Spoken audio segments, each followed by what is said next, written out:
Hello everyone, welcome back to International Business Class 7. In this class, I am going to discuss about problems or disadvantages of international business. ಅಂತಾರಾಷ್ಟ್ರೀಯ ವ್ಯವಹಾರದ ತೊಂದರೆಗಳು ಅಥವಾ ಅನಾನುಕೂಲಗಳು ಯಾವ್ಯಾವು ಅನ್ನೋದನ್ನ ಈ ವಿಡಿಯೋದಲ್ಲಿ ಚರ್ಚೆ ಮಾಡ್ತಾ ಇದ್ದೀವಿ. So let us see what are the different problems faced by international business. Communication difficulties and cultural differences, import-export restrictions, lack of proper information, heavy documentation, payment problems, political risks, environmental issues, advantage to developed countries, problem of distance, regulatory measures. So ಅಂತಾರಾಷ್ಟ್ರೀಯ ವ್ಯವಹಾರದ ತೊಂದರೆಗಳು ಯಾವ್ಯಾವು ಅಂದ್ರೆ ಸಂವಹನ ತೊಂದರೆಗಳು ಮತ್ತು ಸಾಂಸ್ಕೃತಿಕ ವ್ಯತ್ಯಾಸಗಳು, ಆಮದು ರಫ್ತು ನಿರ್ಬಂಧಗಳು, ಸರಿಯಾದ ಮಾಹಿತಿಯ ಕೊರತೆ, ಭಾರಿ ದಾಖಲಾತಿಗಳು, ಪಾವತಿ ಸಮಸ್ಯೆಗಳು, ರಾಜಕೀಯ ಅಪಾಯಗಳು, ಪರಿಸರ ಸಮಸ್ಯೆಗಳು, ಅಭಿವೃದ್ಧಿ ಹೊಂದಿದ ದೇಶಗಳಿಗೆ ಮಾತ್ರ ಇದು ಅನುಕೂಲಕರ, ಅಂತರದ ಸಮಸ್ಯೆ, ನಿಯಂತ್ರಕ ಕ್ರಮಗಳು. So these are the different problems or disadvantages faced by international business. Let's discuss one by one here. First one is communication difficulties and cultural differences. The international business operates in different countries where it has to face the problems of communication and cultural issues.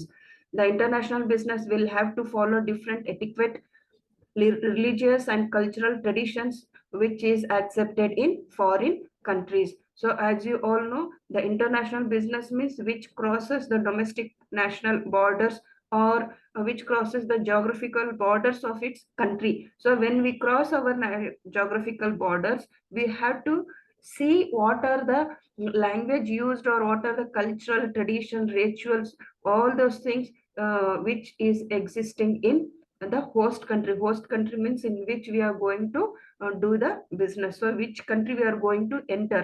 So that country's communication, the language they are using, what are the traditions they are using, all those things matter in international business. So we have to be very careful while entering the international business. We have to check all these things before entering the international business.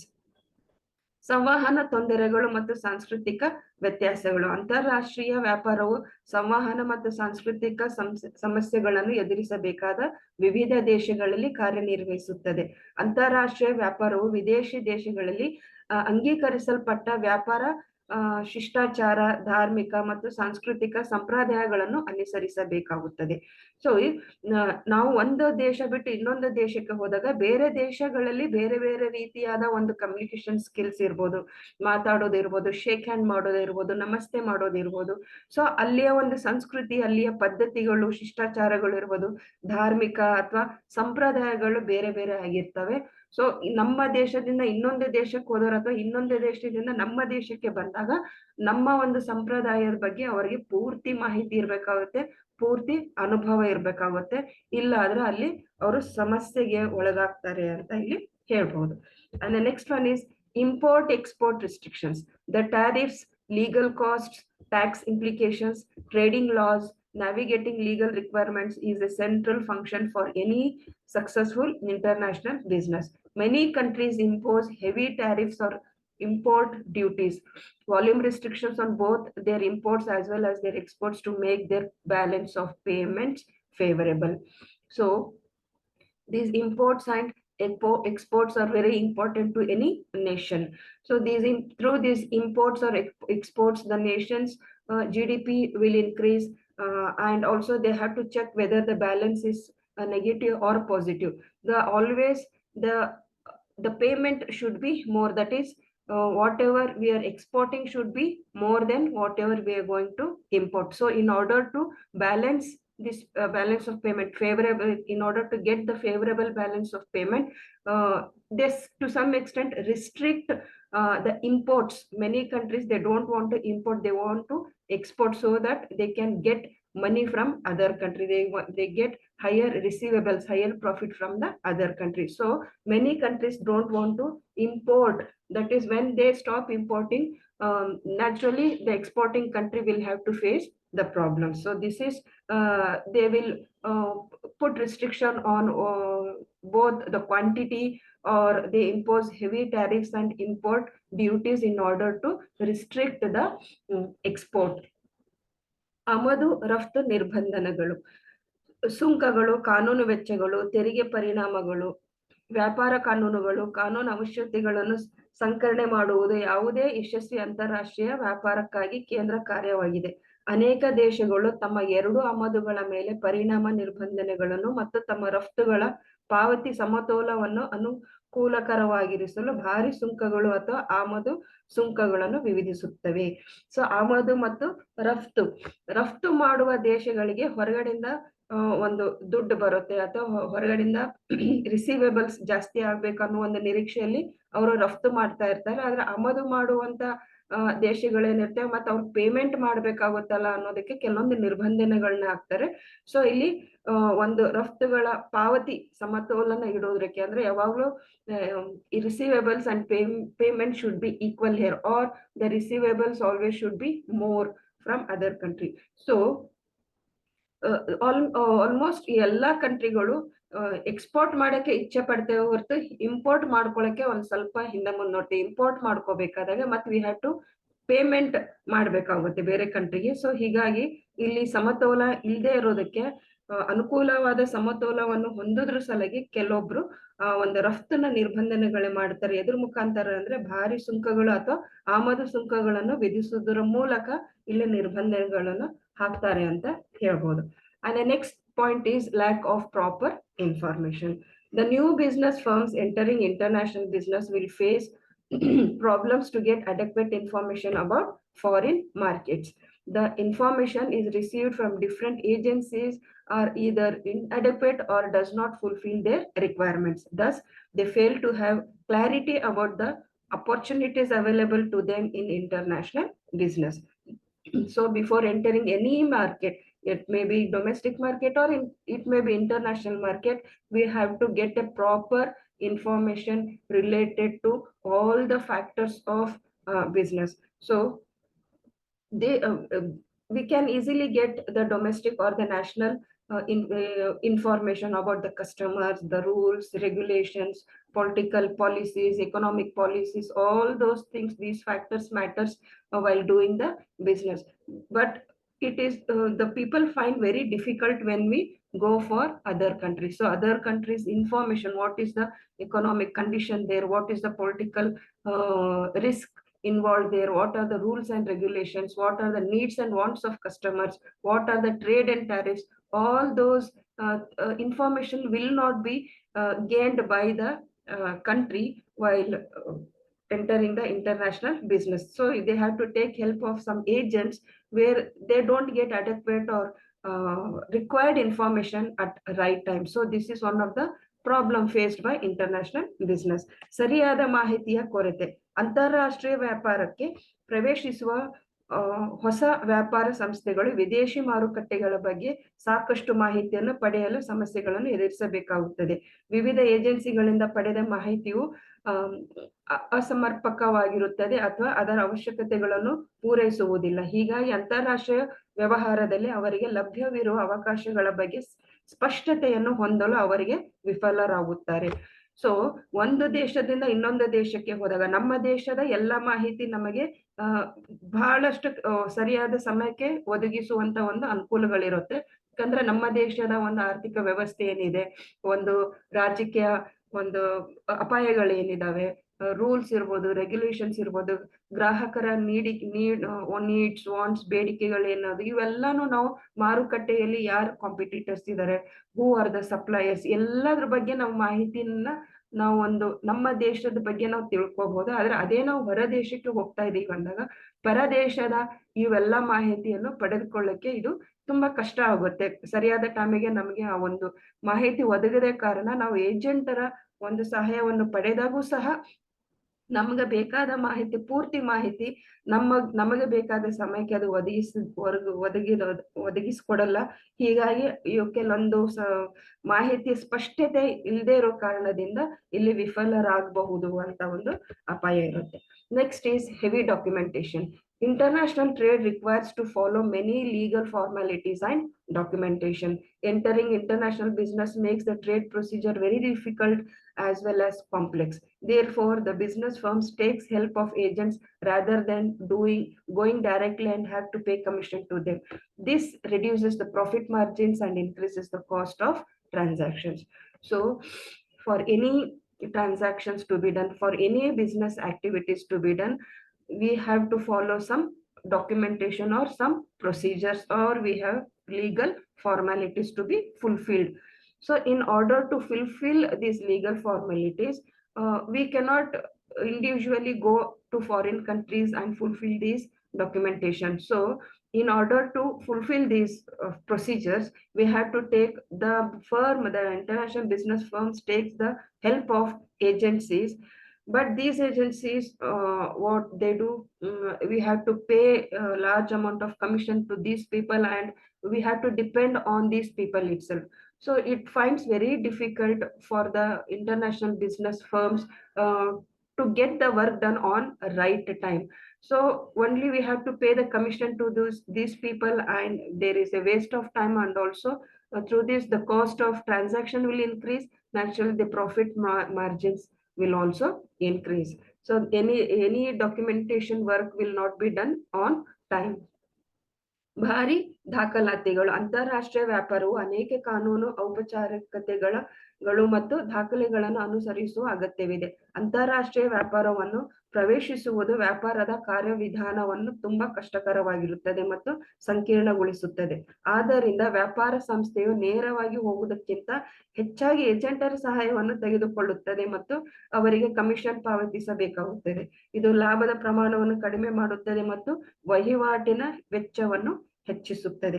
So ನಿಮಗೆ ಗೊತ್ತಿದೆ ವಿದ್ಯಾರ್ಥಿಗಳು, ಯಾವುದೇ ಒಂದು ಕಾರ್ಯ ಮಾಡ್ಬೇಕಾದ್ರೆ, ಯಾವುದೇ ಒಂದು business entry ಆಗ್ಬೇಕಾದಾಗ ನಾವು ಕೆಲವೊಂದು ಕಾನೂನಿಗೆ ಅವಶ್ಯಕತೆ ಇರುವಂತ ಔಪಚಾರಿಕತೆ ದಾಖಲಾತಿಗಳನ್ನು ಅನುಸರಿಸಬೇಕಾಗುತ್ತೆ.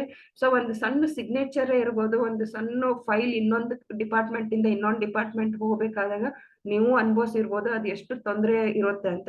ಅದು ಒಂದು ದೇಶ ಬಿಟ್ಟು ಇನ್ನೊಂದು ದೇಶಕ್ಕೆ ನಾವು ಈ ಒಂದು ಕಾನೂನು ಔಪಚಾರಿಕ ದಾಖಲೆಗಳನ್ನು ನಾವು ಒದಗಿಸ್ಕೊಡ್ಬೇಕಾದಾಗ ಅದು ತುಂಬಾ ಕಷ್ಟಕರವಾಗಿರುತ್ತೆ. ಸೊ ಹೀಗಾಗಿ ಈ ಒಂದು ಅಂತಾರಾಷ್ಟ್ರೀಯ ವ್ಯವಹಾರ ಸಂಸ್ಥೆಗಳು ಏನ್ ಮಾಡ್ತವೆ, ಏಜೆಂಟರ ಸಹಾಯವನ್ನು ಪಡೆದಾಗ ಈ ಏಜೆಂಟರು ಹೆಚ್ಚಿನ ಒಂದು ಕಮಿಷನ್ ಅನ್ನು ಅವರಿಂದ ಪಡೆದುಕೊಳ್ಳುತ್ತಾರೆ. ಆದ್ರೂ ಸಹ ನಮ್ಗೆ ಬೇಕಾದ ಸಮಯಕ್ಕೆ ಆ ದಾಖಲಾತಿಗಳ ಒಂದು ಕಾರ್ಯ ಮುಗಿಯೋದಿಲ್ಲ. ಹೀಗಾಗಿ ಅದು ತುಂಬಾ ಕಷ್ಟಕರವಾಗಿರುತ್ತೆ ಮತ್ತು ವಹಿವಾಟು ವೆಚ್ಚ ಇಲ್ಲಿ ಜಾಸ್ತಿ ಆಗುತ್ತೆ ಅಂತ ಹೇಳ್ತಾರೆ. ವೆಚ್ಚ ಜಾಸ್ತಿ ಆದ್ರೆ ನಮ್ ಪ್ರಾಫಿಟ್ ಸಹ ಇಲ್ಲಿ ಕಡಿಮೆ ಆಗುವಂತ ಚಾನ್ಸಸ್ ಬಹಳ ಇರುತ್ತೆ. Next, payment problems. So ಇಲ್ಲಿ currency problem, the currency also plays very important role. It is a very complicated one. Currency rate fluctuate in one of the most currency fluctuation is one of the most challenging international business problems while making international payments. There may arise payment problem between traders of both countries as they both want to transact in their own currency. The business firms should monitor exchange rates before payments are made, or else the firm will have to bear loss. So as you all know, the currency of one country and the other country, all countries' currencies will be fluctuating. So this is one of the biggest problem while making payments and while receiving. So the business firm should monitor this exchange rate, though there will be fluctuating. He has to see, he had to make the payments at the time of while paying payment, he has to see that the currency rate will decrease, and when receiving, he has to see that the currency rate will increase. So when the currency rate has increased, he can take the receivables. When the currency rates has decreased, he can make the payments. So this is very difficult to monitor all those things. Sometimes when we are ready to pay at the lower rate, the receivables the other country may not receive because it is a loss to those people. So it is a problem to every business houses, both the home country as well as host country. ಪಾವತಿ ಸಮಸ್ಯೆಗಳು. ಪಾವತಿಗಳನ್ನು ಮಾಡುವಾಗ currency ದರದ ಏರಿಳಿತವು ಅತ್ಯಂತ ಸವಾಲಿನ ಅಂತಾರಾಷ್ಟ್ರೀಯ ವ್ಯಾಪಾರ ಸಮಸ್ಯೆಗಳನ್ನು ಒಂದಾಗಿದೆ. ಎರಡೂ ದೇಶಗಳ ವ್ಯಾಪಾರಗಳ ನಡುವೆ ಪಾವತಿ ಸಮಸ್ಯೆ ಉಂಟಾಗಬಹುದು, ಏಕೆಂದರೆ ಇಬ್ಬರು ತಮ್ಮ ಸ್ವಂತ ಕರೆನ್ಸಿಯಲ್ಲಿ ವಹಿವಾಟು ನಡೆಸಲು ಬಯಸುತ್ತಾರೆ. ಪಾವತಿಗಳನ್ನು ಮಾಡುವ ಮೊದಲು ವ್ಯಾಪಾರ ಸಂಸ್ಥೆಗಳು ವಿನಿಮಯ ದರಗಳನ್ನು ಮೇಲ್ವಿಚಾರಣೆ ಮಾಡಬೇಕು, ಇಲ್ಲದಿದ್ದರೆ ಸಂಸ್ಥೆಯ ನಷ್ಟವನ್ನು ಅನುಭವಿಸಬೇಕಾಗುತ್ತದೆ. ಸೊ ವಿದ್ಯಾರ್ಥಿಗಳು, ನಿಮ್ಗೆಲ್ಲ ಗೊತ್ತಿರೋ ಹಾಗೆ ಪ್ರತಿ ಒಂದು ರಾಷ್ಟ್ರದ ಕರೆನ್ಸಿ ಬೇರೆ ಬೇರೆ ಆಗಿರುತ್ತೆ. ಸೊ ನಮ್ಮ ದೇಶದ ಕರೆನ್ಸಿ ಇನ್ನೊಂದು ದೇಶದ ಕರೆನ್ಸಿ ಬೇರೆ ಆದಾಗ ನಾವು ಯಾವುದೇ ಒಂದು ಇದು ರಿಸಿಪ್ಟ್ಸ್ ಪಾವತಿ ಮಾಡೋರು ಇರ್ಬೋದು, ರಿಸೀವೇಬಲ್ಸ್ ಇರ್ಬೋದು, ಆ ಟೈಮಲ್ಲಿ ಅವರವರ ದೇಶದ ಕರೆನ್ಸಿಯನ್ನು ಬಳಸಬೇಕಾದಾಗ ಇದು ತೊಂದರೆಯನ್ನು ಉಂಟು ಮಾಡಾಗುತ್ತೆ. ಬಿಕಾಸ್ ಈ ಕರೆನ್ಸಿಯ ದರ ಯಾವಾಗ್ಲೂ ಏರಿಳಿತಾ ಇರುತ್ತೆ, ಫ್ಲಕ್ಚುವೇಟ್ ಆಗ್ತಾ ಇರುತ್ತೆ. ಸೊ ಅದನ್ನ ನಾವು ಹುಷಾರಾಗಿ ನೋಡ್ಕೊಂಡು ಮಾನಿಟರ್ ಮಾಡ್ತಾ ಎಕ್ಸ್ಚೇಂಜ್ ರೇಟ್ಸ್ ಅಲ್ಲಿ ಶೇರ್ಸ್ ಏರಿಳಿತ ನೋಡ್ಬೇಕಾಗುತ್ತೆ, ಕರೆನ್ಸಿ ರೇಟ್ ಏರಿಳಿತ ನೋಡ್ಬೇಕಾಗುತ್ತೆ. ಇದೆಲ್ಲ ನೋಡ್ಕೊಂಡು ನಾವು ನಮಗೆ ಅನುಕೂಲಕರ ಇದ್ದಾಗ ಅದನ್ನ ಪಾವತಿಸಬೇಕಾಗಿ ಇಲ್ಲಿ ಪಾವತಿಯನ್ನು ಮಾಡ್ಬೇಕಾಗುತ್ತೆ, ಇಲ್ಲಾಂದ್ರೆ ಕೆಲವೊಂದು ತೊಂದರೆಗಳ ಅಥವಾ ನಷ್ಟಗಳನ್ನ ಅನುಭವಿಸ್ಬೇಕಾಗುತ್ತೆ. Next one is political risk. One of the international business problems is political uncertainty and instability. Before entering into a new or unknown market, monitoring political developments and planning accordingly can mitigate political risk. Unstable policies and corrupt practices can be hugely problematic in emerging markets. So political risk is also one of the major problem of entering international business. So what are the political system in the host country, what are the nature of government there, what are the ideology of political parties, what is the different policies applied to this business. All those things matter here while entering international business. ರಾಜಕೀಯ ಅಪಾಯಗಳು. ಅಂತಾರಾಷ್ಟ್ರೀಯ ವ್ಯಾಪಾರ ಸಮಸ್ಯೆಗಳನ್ನು ಒಂದು ರಾಜ್ಯಕ್ಕೆ ಅನಿಶ್ಚಿತತೆ ಮತ್ತು ಅಸ್ಥಿರತೆ, ಹೊಸ ಅಥವಾ ಅಪರಿಚಿತ ಮಾರುಕಟ್ಟೆಗೆ ಪ್ರವೇಶಿಸುವ ಮೊದಲು ರಾಜಕೀಯ ಬೆಳವಣಿಗೆಗಳನ್ನು ಮೇಲ್ವಿಚಾರಣೆ ಮಾಡುವುದು ಮತ್ತು ಅದಕ್ಕೆ ಅನುಗುಣವಾಗಿ ಯೋಜಿಸುವುದು ರಾಜಕೀಯ ಅಪಾಯಗಳನ್ನು ತಗ್ಗಿಸಬಹುದು. ಅಸ್ಥಿರ ನೀತಿಗಳು ಮತ್ತು ಭ್ರಷ್ಟ ಅಭ್ಯಾಸಗಳು ಉದ್ಯೋಗಮುಖ ಮಾರುಕಟ್ಟೆಗಳಲ್ಲಿ ಭಾರಿ ಸಮಸ್ಯಾತ್ಮಕವಾಗಿರಬಹುದು. ಸೊ ರಾಜಕೀಯ ಅಪಾಯಗಳು ನಿಮ್ಗೆಲ್ಲ ಗೊತ್ತೇ ಇದೆ, ನಮ್ಮ ದೇಶದಲ್ಲೂ ಈ ಒಂದು ಸಮಸ್ಯೆಗಳನ್ನು ನಾವು ಎದುರಿಸ್ತಾ ಇರ್ತೀವಿ. ರಾಜಕೀಯ ಪಕ್ಷಗಳು ಇರ್ಬೋದು, ರಾಜಕೀಯ ವ್ಯವಸ್ಥೆ ಇರ್ಬೋದು, ಒಂದು ಸರ್ಕಾರದ ಸ್ವರೂಪ ಇರ್ಬೋದು, ಇದೆಲ್ಲ ಬದಲಾವಣೆ ಆಗ್ತಾ ಇರ್ತವೆ. ಭ್ರಷ್ಟಾಚಾರ ಜಾಸ್ತಿ ಇದಾವೆ, ಅದರ ಕೆಲವೊಂದು ನೀತಿಗಳು ನಮಗೆ ಅನುಕೂಲಕರ ಆಗಿರೋಲ್ಲ. ಸೊ ಹೀಗಾಗಿ ಬೇರೆ ದೇಶದ ಒಂದು ರಾಜಕೀಯ ಒಂದು ಪರಿಸರ ಬಗ್ಗೆನೂ ನಮಗೆ ಸ್ವಲ್ಪ ತೊಂದರೆಯನ್ನು ಉಂಟು ಮಾಡಿಕೊಡ್ಬಹುದು ಅಂತ ಹೇಳಿ ಹೇಳ್ತಾರೆ. Next is environmental issues. The production methods and its impact on local environment is very important aspect of international business. The business firm will have to be aware of country-specific environmental regulations. It should consider how production methods might impact the local environment through waste and pollution. So this is one of the major issues of any business houses in any country. Even in India also we are facing lot of these environmental issues. So there may be air pollution, water pollution, and also we have to consider other countries' environmental issues here. So what is the impact of local environment? We should be country-specific environmental regulations. We have to be very aware of this, and we have to follow every country's that is very specific to that particular country. What are the environmental regulations? What are the methods to be used? What are the methods followed for this waste and pollution, this thing. So all these things should be considered here. So how do you manage this waste? How do you reduce the pollution? All those things matter in international issues, or else they don't allow you to enter their country. If you are going to pollute their environment, then doesn't allow you to enter their country. This is one of the issues. Next is ಪರಿಸರ ಸಮಸ್ಯೆಗಳು. ಉತ್ಪಾದನಾ ವಿಧಾನಗಳು ಮತ್ತು ಸ್ಥಳೀಯ ಪರಿಸರದ ಮೇಲೆ ಅದರ ಪ್ರಭಾವ ಅಂತಾರಾಷ್ಟ್ರೀಯ ವ್ಯವಹಾರದ ಅತ್ಯಂತ ಪ್ರಮುಖ ಅಂಶವಾಗಿದೆ. ವ್ಯಾಪಾರ ಸಂಸ್ಥೆಯು ದೇಶ ನಿರ್ದಿಷ್ಟ ಪರಿಸರ ನಿಯಮಗಳ ಬಗ್ಗೆ ತಿಳಿದಿರಬೇಕಾಗುತ್ತದೆ. ಉತ್ಪಾದನಾ ವಿಧಾನಗಳು ತ್ಯಾಜ್ಯ ಮತ್ತು ಮಾಲಿನ್ಯದ ಮೂಲಕ ಸ್ಥಳೀಯ ಪರಿಸರದ ಮೇಲೆ ಹೇಗೆ ಪರಿಣಾಮ ಬೀರಬಹುದು ಎಂಬುದನ್ನು ಇದು ಪರಿಗಣಿಸಬೇಕಾಗುತ್ತದೆ. ಸೊ ಪರಿಸರ ಸಮಸ್ಯೆಗಳು ಇದು ಜಾಸ್ತಿ ತೊಂದರೆಯನ್ನು ಉಂಟು ಮಾಡುವ ಒಂದು ಅಂಶ ಆಗಿರುತ್ತೆ.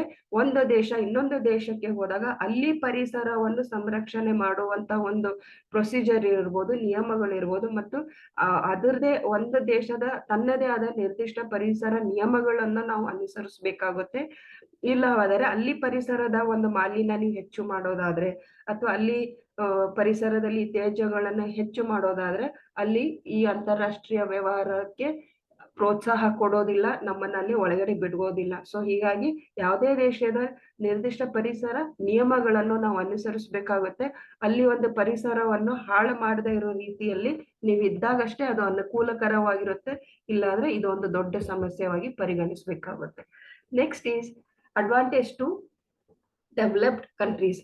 Due to sophisticated technologies, developed countries are capable of transforming raw materials into finished goods on a large scale by lowering the cost, while developing countries, on the other hand, lack technological knowledge and latest equipments. This leads to lopsided or one-sided development in the international business.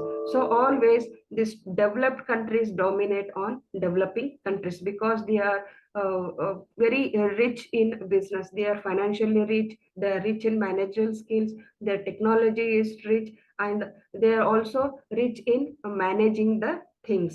So they produce in large scales because they are rich in technology, the quality will be good and the prices will be low.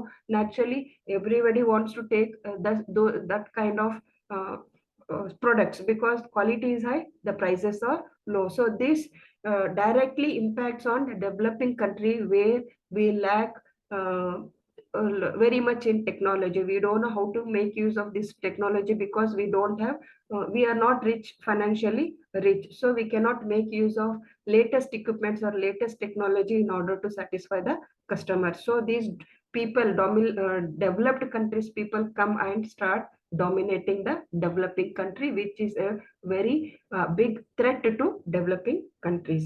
ಅಭಿವೃದ್ಧಿ ಹೊಂದಿದ ದೇಶಗಳಿಗೆ ಅನುಕೂಲಕರ. ಅತ್ಯಾಧುನಿಕ ತಂತ್ರಜ್ಞಾನಗಳ ಕಾರಣದಿಂದಾಗಿ ಅಭಿವೃದ್ಧಿ ಹೊಂದಿದ ದೇಶಗಳು ಕಡಿಮೆ ವೆಚ್ಚದ ಮೂಲಕ ಕಚ್ಚಾ ವಸ್ತುಗಳನ್ನು ದೊಡ್ಡ ಪ್ರಮಾಣದಲ್ಲಿ ಸಿದ್ಧಪಡಿಸಿದ ಸರಕುಗಳಾಗಿ ಪರಿವರ್ತಿಸಲು ಸಮರ್ಥವಾಗಿದೆ.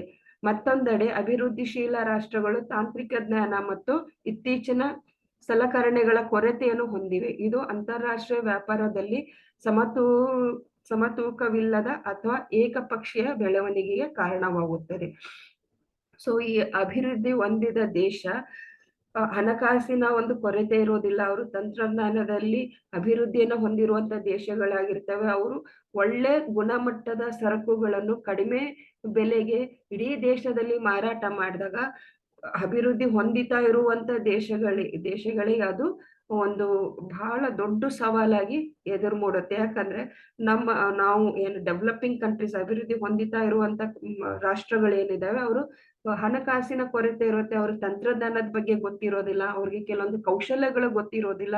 ಹೀಗಾಗಿ ತಮ್ಮ ಒಂದು ಉತ್ಪನ್ನಗಳು ಮಾರುಕಟ್ಟೆಗೆ ಬೇಡಿಕೆ ಇರೋದಿಲ್ಲ ಮಾರುಕಟ್ಟೆಯಲ್ಲಿ. ಸೊ ಹೀಗಾಗಿ ಈ ಹೊರ ದೇಶದಿಂದ ಅಭಿವೃದ್ಧಿ ಹೊಂದಿದ ದೇಶಗಳು ಏನ್ ಬರ್ತಾರೆ ಅವ್ರದೇ ಒಂದು ದೊಡ್ಡ ಪಾಲನ್ನು ಮಾರುಕಟ್ಟೆಯಲ್ಲಿ ಪಡೆದುಕೊಳ್ತಾರೆ. ಹೀಗಾಗಿ ಇದು ಒಂದು ದೊಡ್ಡ ಬೆದರಿಕೆಯನ್ನು ಮೂಡ್ತಾ ಇದೆ. ಯಾರಿಗೆ ಅಂದ್ರೆ ಅಭಿವೃದ್ಧಿ ಹೊಂದಿತಾ ಇರುವ ದೇಶಗಳೇ ಅದೊಂದು ದೊಡ್ಡ ಬೆದರಿಕೆಯಾಗಿ ಮೂಡ್ತಾ ಇದೆ ಅಂತ ಹೇಳ್ಬೋದು. Next is problem of distance. The distance between the domestic and international countries also creates a problem to the business firms. Longer the distance, higher will be the cost of transportation of goods, makes the price high, creating a risk of fraud and lower profit. So the distance of the host country, so we are in home country, the host country means in which country you are going to enter. So the distance also matters here. The longer the distance, the higher will be the cost of transportation, and if the cost increases, naturally the price also increases and there is a risk of fraud and lower profit. ಅಂತರದ ಸಮಸ್ಯೆ. ದೇಶೀಯ ಮತ್ತು ಅಂತಾರಾಷ್ಟ್ರೀಯ ದೇಶಗಳ ನಡುವಿನ ಅಂತರವು ವ್ಯಾಪಾರ ಸಂಸ್ಥೆಗಳಿಗೆ ಸಮಸ್ಯೆಯನ್ನು ಸೃಷ್ಟಿಸುತ್ತದೆ. ಹೆಚ್ಚಿನ ದೂರವು ಸರಕುಗಳ ಸಾಗಣೆ ವೆಚ್ಚವಾಗಿರುತ್ತದೆ, ಬೆಲೆಯನ್ನು ಹೆಚ್ಚಿಸುತ್ತದೆ, ವಂಚನೆ, ಅಪಾಯ ಮತ್ತು ಕಡಿಮೆ ಲಾಭವನ್ನು ಉಂಟು ಮಾಡಲಾಗುತ್ತದೆ. ಸೊ ಇಲ್ಲಿ ಒಂದು ದೇಶದಿಂದ ಇನ್ನೊಂದು ದೇಶಕ್ಕೆ ನೀವು ಪ್ರವೇಶ ಮಾಡ್ತಾ ಇದ್ದಾಗ ಯಾವ ದೇಶಕ್ಕೆ ಪ್ರವೇಶ ಮಾಡ್ತಾ ಇದ್ದೀರಿ, ಅದು ನಿಮ್ಮ ದೇಶದಿಂದ ಆ ದೇಶಕ್ಕೆ ಎಷ್ಟು ಅಂತರ ಇದೆ ಅನ್ನೋದನ್ನ ನಾವು ನೋಡ್ಕೋಬೇಕಾಗುತ್ತೆ. ಅಂತರ ಜಾಸ್ತಿ ದೂರ ಇತ್ತು ಅಂದ್ರೆ, ಜಾಸ್ತಿ ಇದ್ದಾಗ ಅಂತರ, ಅಲ್ಲಿ ನೀವು ಹೆಚ್ಚಿನ ಒಂದು ವೆಚ್ಚವನ್ನು ಮಾಡ್ಬೇಕಾಗುತ್ತೆ, ಬೆಲೆ ಹೆಚ್ಚಿಸ್ಬೇಕಾಗುತ್ತೆ, ಅವಾಗ ಲಾಭ ಕಡಿಮೆ ಆಗುವಂತ ಅಪಾಯ ಇಲ್ಲಿ ಇರುತ್ತೆ. ಸೊ ಹತ್ರದಲ್ಲಿ ಇರುವಂತ ರಾಷ್ಟ್ರಗಳ ಜೊತೆ ನೀವು ವ್ಯಾಪಾರ ಮಾಡಿದಾಗ ಅದು ಜಾಸ್ತಿ ಸಮಸ್ಯೆ ಉಂಟಾಗೋದಿಲ್ಲ. ಆದ್ರೆ ದೂರ ರಾಷ್ಟ್ರಗಳ ಜೊತೆ ನೀವು ವ್ಯಾಪಾರ ಮಾಡಿದಾಗ ಅದು ಸಮಸ್ಯೆ ಉಂಟಾಗಬಹುದು ಅಂತ ಇಲ್ಲಿ ಹೇಳ್ಬೋದು. ಕೊನೆಯದಾಗಿ regulatory measures. Regulatory measures like tariff barriers ಅಥವಾ customer duties, non-traffic barriers, quota restrictions, foreign exchange restrictions, technological and administrative regulations, state trading and preferential arrangements, trade agreements and joint commissions, etc. become a problem while entering international business. So all these regulatory measures also put some restrictions while entering international business. So ನಿಯಂತ್ರಕ ಕ್ರಮಗಳು, ಸುಂಕ ತಡೆಗಳು, custom ಸೋಂಕುಗಳು, ಸುಂಕರಹಿತ ತಡೆಗಳು, Kota ನಿರ್ಬಂಧಗಳು, ವಿದೇಶಿ ವಿನಿಮಯ ನಿರ್ಬಂಧಗಳು, ತಾಂತ್ರಿಕ ಮತ್ತು ಆಡಳಿತಾತ್ಮಕ ನಿಯಮಗಳು, ರಾಜ್ಯ ವ್ಯಾಪಾರ ಮತ್ತು ಆದ್ಯತೆಯ ವ್ಯವಸ್ಥೆಗಳು, ವ್ಯಾಪಾರ ಒಪ್ಪಂದಗಳು ಮತ್ತು ಜಂಟಿ ಆಯೋಗಗಳು ಮುಂತಾದ ನಿಯಂತ್ರಕ ಕ್ರಮಗಳು ಅಂತಾರಾಷ್ಟ್ರೀಯ ವ್ಯಾಪಾರವನ್ನು ಪ್ರವೇಶಿಸುವಾಗ ಸಮಸ್ಯೆಯಾಗುತ್ತದೆ. ಸೊ ಇವೆಲ್ಲ ಏನು ನಿಯಂತ್ರಕ ಕ್ರಮಗಳು ಸಹ ಅಂತಾರಾಷ್ಟ್ರೀಯ ವ್ಯವಹಾರಕ್ಕೆ ಒಂದು ಹೆಚ್ಚಿನ ತೊಂದರೆಯನ್ನು ಉಂಟು ಮಾಡಬಹುದು ಅಂತ ಇಲ್ಲಿ ಹೇಳಲಾಗುತ್ತೆ. ಸೊ ಇಲ್ಲಿಗೆ ಚಾಪ್ಟರ್ 1 ಕಂಪ್ಲೀಟ್ ಆಯ್ತು. So I have completed chapter 1. I will be back with second chapter in my next video. Until then, have a nice time. Thank you very much.